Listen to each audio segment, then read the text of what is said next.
Hello বন্ধুরা, চলে এসেছি নতুন একটা ভিডিও নিয়ে। আজকে আমি তোমাদের সাথে শেয়ার করতে চলেছি আমি এই 9th মান্থ প্রেগনেন্সি নিয়ে এত গরমের ভেতরেও কিভাবে সিম্পল রান্না বান্না করে খাওয়া দাওয়া করছি। যেহেতু এই গরমে এত তেল মশলা খাওয়াটা ঠিক না, সেই জন্য আমি এখন তেল মশলা খাওয়া একদমই কমিয়ে দিয়েছি। আর এখন যেহেতু আমার প্রেগনেন্সির শেষের দিকে, এখন একটু তেল মশলা খেলে একটু গ্যাস্ট্রিকের সমস্যাও হচ্ছে।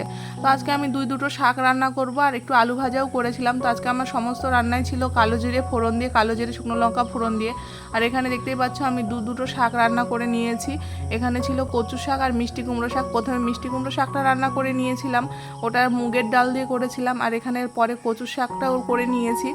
আমার রান্নাবান্না কমপ্লিট। এদিকে তোমাদের দাদাভাইও চলে এসেছে খেতে। তো তোমাদের দাদাভাইকে এখন খেতে দিয়ে দিচ্ছে। আর তোমাদের সাথেও শেয়ার করলাম কী কী রান্নাবান্না করেছি। আর আজকে একটু ভাতটা নরম হয়ে গেছিলো, একটু জালটা আজকে একটু বেশি হয়ে গেছে ভাতে।